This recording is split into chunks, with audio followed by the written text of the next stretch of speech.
ओम शांति। प्यारे मीठे भाइयों बहनों, गुड मॉर्निंग। आज के वीडियो में आपका बहुत बहुत स्वागत है। आज मॉर्निंग के अच्छे गुड इन्फॉर्मेशंस के साथ हम लोग शुरू करते हैं इस वीडियो को। बाबा को याद करते हुए, मेडिटेशन करते हुए। ये ज्ञान अमृत पत्रिका आप लोग लेते होंगे, नहीं लेते हैं तो लेना शुरू कर दीजिए। ब्रह्मा कुमारी सेंटर से नज़दीक में जा कर के ये बहुत ही अच्छी पत्रिका जो घर इंसान को परिवर्तन करने का हिम्मत रखती है। कुछ पॉजिटिव कोट्स के साथ हम लोग इस वीडियो को शुरू करेंगे। बहुत सुंदर है। वो ये है कि विशेष आत्मा बनना है तो विशेषताओं को देखो। बहुत सुंदर सुविचार। पवित्रता को अपने जीवन का श्रृंगार बना लो। सर्वस्व त्यागी वे हैं जो दूसरों के अवगुण को नहीं देखते। जहां अधीनता होगी वहां कमजोरी होगी। जितना जो उदारचित होता है उतना ही वह आकर्षण मूर्त होता है। श्रेष्ठ कर्म के लिए स्मृति में सदैव श्रीमत को रखो। सम्मान के आगे दया अभिमान आ नहीं सकता है। बाबा इतना सम्मान दे दिए हैं कि कोई कमी नहीं पड़ेगा कभी भी, अगर आप सम्मान में रहना शुरू कर दें दिन भर।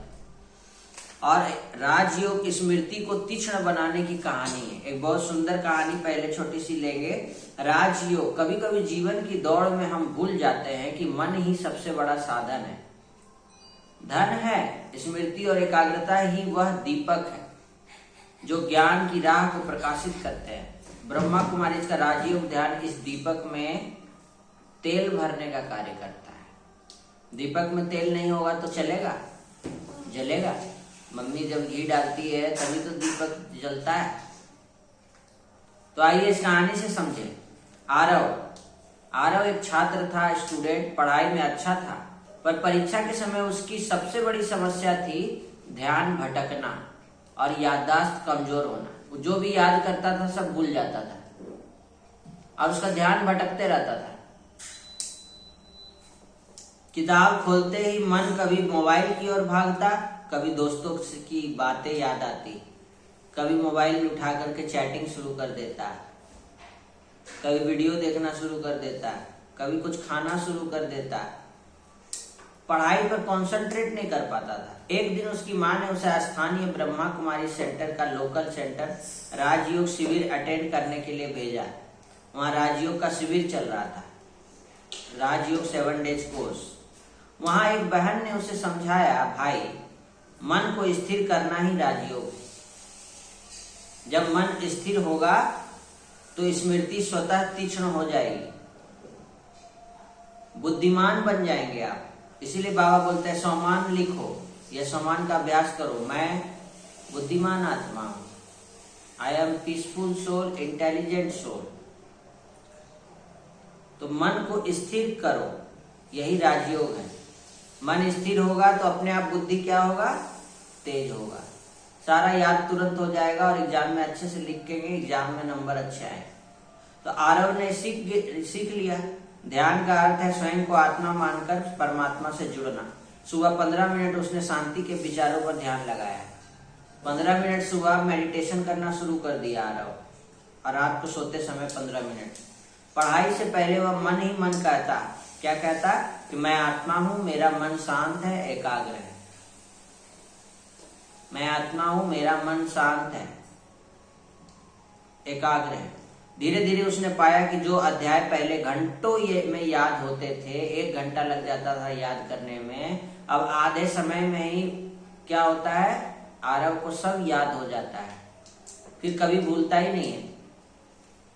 आरव ने राजयोग के अभ्यास से इतिहास की तिथियां, गणित के सूत्र आसानी से याद कर लिए। खेलकूद में भी उसको एकाग्रता होने लगा, मैदान में भी उसका ध्यान भटकना कम हो गया। अब वह गेंद पर पूरी तरह केंद्रित रहता, फुटबॉल या क्रिकेट। पारिवारिक जीवन, माँ बाप ने देखा कि आरव अब चिड़चिड़ा नहीं होता है, बल्कि शांत और संतुलित रहता है। तो राजयोग और स्मृति का रहस्य, ध्यान के दौरान जब मन परमात्मा की रोशनी से जुड़ता है तो वह तनाव और नकारात्मकता से मुक्त हो जाता है। यही शांति स्मृति को तेज करती है और एकाग्रता को गहराई देती है। तो भाइयों बहनों, राजयोग कोई साधारण ध्यान नहीं है, बल्कि जीवन जीने की कला है। यह हमें सिखाता है कि मन को कैसे नियंत्रित करें और स्मृति को कैसे सशक्त बनाए। आरव की तरह हर कोई, चाहे विद्यार्थी हो चाहे गृहस्थी हो, इस अभ्यास से अपने जीवन में स्पष्टता, शांति और सफलता ला सकता है, विजयी बन सकता है। ये कहानी हमें बताती है कि ध्यान केवल बैठने का अभ्यास नहीं है, बल्कि जीवन को दिशा देने वाला साधन है। ध्यान सिर्फ बैठने का साधन नहीं है कि बैठ करके ध्यान लगाए, नहीं, ये एक जीवन जीने की कला है। हर चीज को बड़े ध्यान से करना है। कुर्सी भी अगर आप एक जगह से दूसरे जगह ले जा रहे हैं तो शिव बाबा की याद में कुर्सी को धीरे धीरे उठा के एक जगह से दूसरे जगह करेंगे, जो एक थोड़ा सा भी आवाज नहीं आएगा। आप अगर चावल डाल रहे हैं फूलने के लिए या बना रहे हैं चावल, तो चावल निकालते हैं डब्बे से, तो वो ध्यान से निकालेंगे ताकि एक दाना भी चावल जमीन में वेस्ट ना हो। तो इसी का नाम राजयोग है। शिव बाबा की याद से मन को एकाग्र करके बड़ा ध्यान से, ध्यान पूर्वक पढ़ाई करना। ध्यान जो भी आप करते हैं, खेल कूद, पढ़ाई लिखाई, चित्र बनाते हैं, उसमें भी ध्यान की जरूरत है, कंसंट्रेशन चाहिए। आप गाना गाते हैं, म्यूजिक सीखते हैं, डांस करते हैं, उसमें भी ध्यान चाहिए। ध्यान भटकेगा तो आपका जो क्वालिटी नहीं आएगा कंटेंट में। और आज की पहले बाबा के महावाक्य सुनते हैं, फिर छोटी सी और कहानी सुनेंगे। कहानी सुनते हैं। आज बाबा ने कहा, मीठे सेंसिबल बच्चे। आज बाबा देखो क्या जोड़ दिए, मीठे मीठे सेंसिबल बच्चे, सदा याद रखो कि हम अविनाशी आत्मा हैं। हमें अब बाप के साथ पहले तब के फ्लोर में जाना है। पहला फ्लोर कहाँ है? फर्स्ट फ्लोर किधर है? बाबा का घर, परम धाम। हमको वहां जाना है। ये आत्मा क्या है? विनाशी है कि अविनाशी है? अविनाशी है। आत्मा मरती है? नहीं। कटती है? नहीं। डूबती है? नहीं। जलती है? नहीं। आत्मा को कोई नहीं मार सकता है। शरीर खत्म होता है, आत्मा नहीं होती। कौन सी मेहनत तुम्हारे एक बच्चे को अवश्य करनी है। बाबा जो इतनी नॉलेज तुमको देते हैं ना, उसे अपने दिल से लगाते रहो। जो बाबा बोले जी बाबा, अंदर ही अंदर उसको मनन करके हजम करो, जिससे शक्ति मिलेगा। हजम करने से क्या होगा? शक्ति मिलेगा। कुछ खाना खाते हैं तो पेट में क्या होता है? जाके हजम होता है ना। ये मेहनत अवश्य हर एक को करनी चाहिए। जो ऐसी गुप्त मेहनत करते हैं वो सदा हर्षित रहते हैं। उन्हें नशा रहता है कि हमें पढ़ाने वाला कौन है, कौन है हमें पढ़ाने वाला, हम किसके सामने बैठे हैं। आज की मुरली से बाबा ने हम बच्चों को कहा है कि अभी से ही बाप की श्रीमत पर ऐसे श्रेष्ठ कर्म करने हैं जो फिर कभी कर्म कूटने ना पड़े, अर्थात कर्मों की सजाएं ना खानी पड़े। किसी भी विनाशी चीज का नशा नहीं रखना है। यह देह भी विनाशी है, इसका भी नशा नहीं रखना है। सेंसिबल बनना है। इस पुरानी दुनिया को विदेश समझ, इससे उपराम रहने वाले स्वदेशी भव। ये पुरानी दुनिया क्या हो गई? अब विदेशी है। इससे उपराम रहने वाले स्वदेशी भव। झमेलों में फंसने के बजाय सदा मिलन मेले में रहो। कल मेला और झमेला, आज भी है झमेला और मेला। झमेलों में फंसने के बजाय सदा मिलन मेले में रहो। बाबा से मिलन मेला मनाते रहो।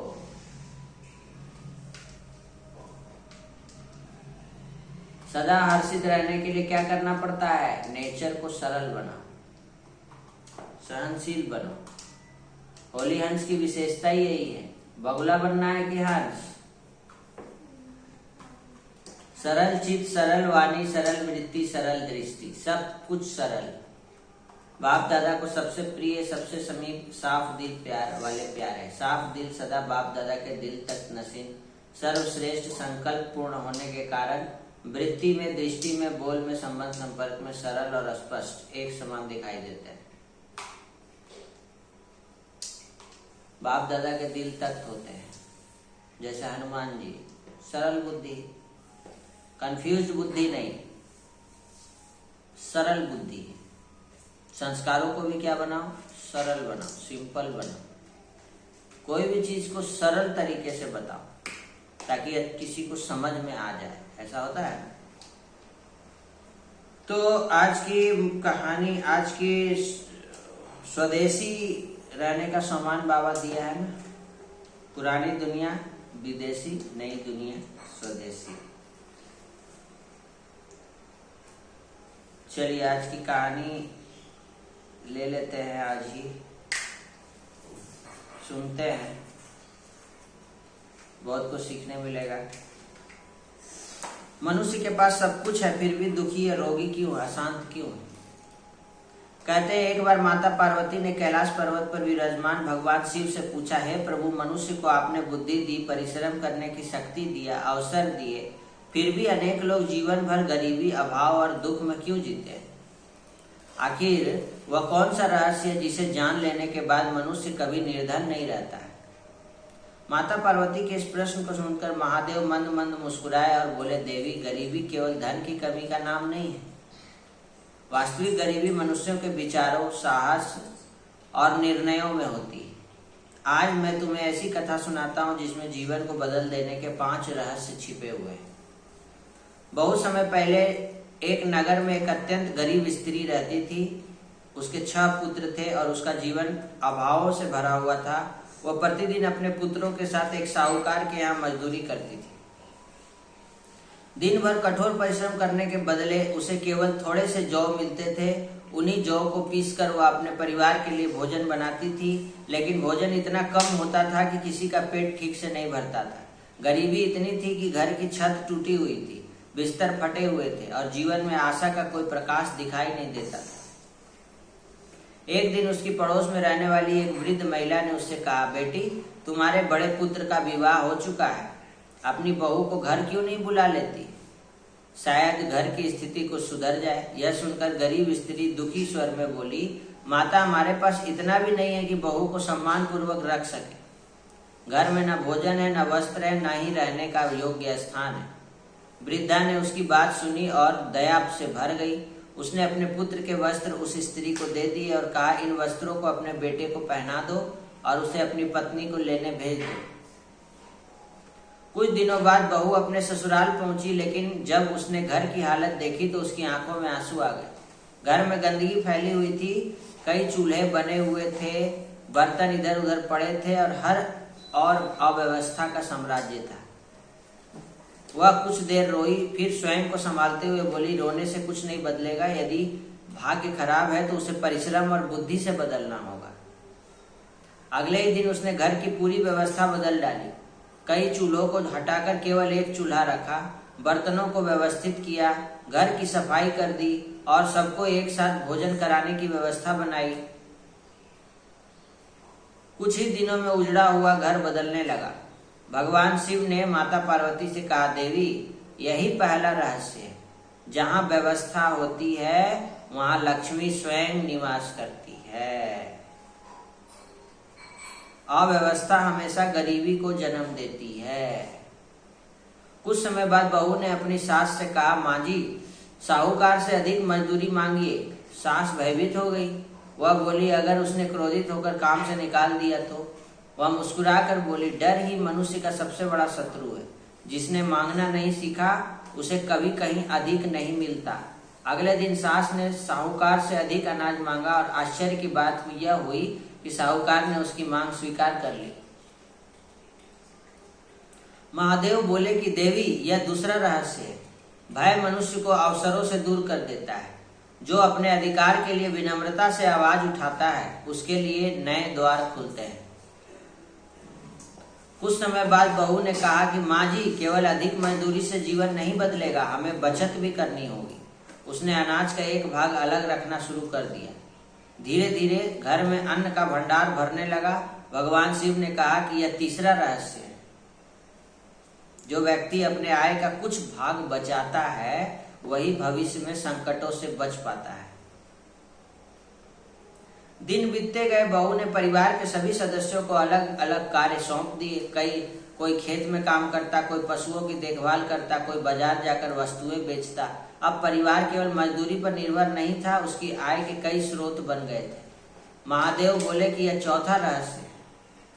क्या है? बुद्धिमान व्यक्ति केवल एक साधन पर निर्भर नहीं रहता है, वह अपने लिए अनेक अवसर तैयार करता है। तो कुछ वर्षों के बाद वही परिवार जो कभी भूखा सोता था, नगर के सम्मानित परिवारों में गिना जाने लगा। उनके घर में अन्न, धन, सुख, समृद्धि का वास हो गया। तब बहू ने अपने परिवार से कहा कि हमारे जीवन में परिवर्तन किसी चमत्कार से नहीं आया है, यह आया है व्यवस्था, साहस, बचत और परिश्रम और बुद्धिमानी से। तब भगवान शिव ने माता पार्वती से कहा, देवी, यही पांचवा रहस्य है जिन्हें यदि कोई मनुष्य अपने जीवन में उतार ले तो उसे निर्धन होने से कोई नहीं रोक सकता। पहला, अपने जीवन और घर में व्यवस्था रखो। दूसरा, भय को त्याग दो, अधिकार के लिए अपने खड़े हो जाओ। तीसरा, कमाई का एक भाग बचाओ।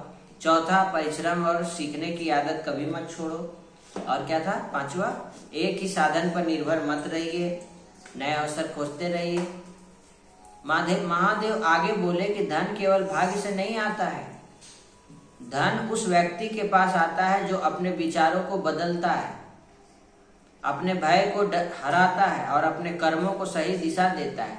जो इन 5 बातों को समझ लेता है उसके जीवन से दरिद्रता धीरे धीरे दूर हो जाती है और समृद्धि स्वयं उसके द्वार पर आकर खड़ी हो जाती है। माता पार्वती ने श्रद्धा से महादेव को प्रणाम किया और बोली, प्रभु, यह ज्ञान केवल धन कमाने का नहीं बल्कि जीवन को सफल बनाने का मार्ग है। महादेव मुस्कुराए और बोले, यही सत्य है देवी। संसार में सबसे बड़ा धन सोना या चांदी या कैश नहीं है, बल्कि सही सोच और सही कर्म, ये है सबसे बड़ा संसार का धन। ओम शांति। ये कहानी थोड़ी बड़ी है लेकिन बहुत कुछ सिखाने वाली है। इन 5 रहस्यों को आज आप लोग नोट कर लें और कमेंट में लिख दें। इन 5 रहस्य जो भी आपने सीखा इस कहानी से, इसको कमेंट करके जरूर बताइएगा। ओम शांति। आज की वीडियो में इतना ही, फिर से मिलते हैं कल की वीडियो में। के लिए धन्यवाद। सबका भला हो, सब शांत रहे, सुखी रहे, निरोगी रहे, सब नशा मुक्त हो जाए, सब आत्मा शिव बाबा के बच्चे हैं और सब अच्छे हैं, बहुत अच्छे हैं। ओम शांति।